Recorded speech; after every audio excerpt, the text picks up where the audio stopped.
The placebo effect. First time I recall hearing about the placebo effect, I was in either junior high or maybe high school, and I had a really down-to-earth science teacher.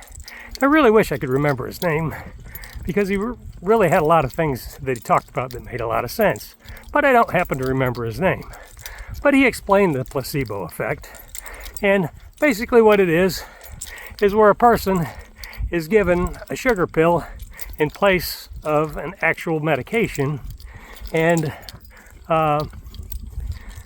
the effect that they feel, even though they're given a sugar pill, their mind so strongly believes that it works that they see improvements, and so do the scientists that do that.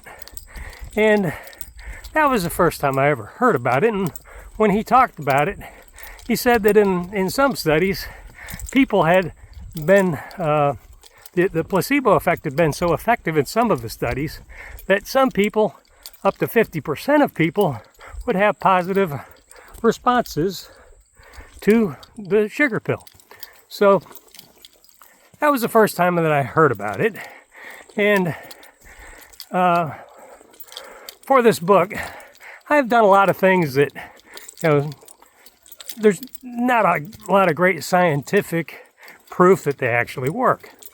And one of the things that I do is I created what I call my Matt's mix, which is a mix of spices.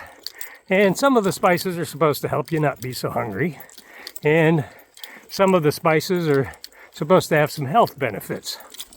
Well, in my way of thinking, even if they're not scientifically proven to have these effects, if I believe it, or if I think they might, then I have probably at least a 50% chance of, getting a positive effect out of it. So I don't see any harm in using things that are, like I say in this case, spices, to help me in my journey to control initially to lose the weight, and now to control the weight. So if my mind thinks that, the spices help me lose weight, I've got a 50% chance that it would work for me.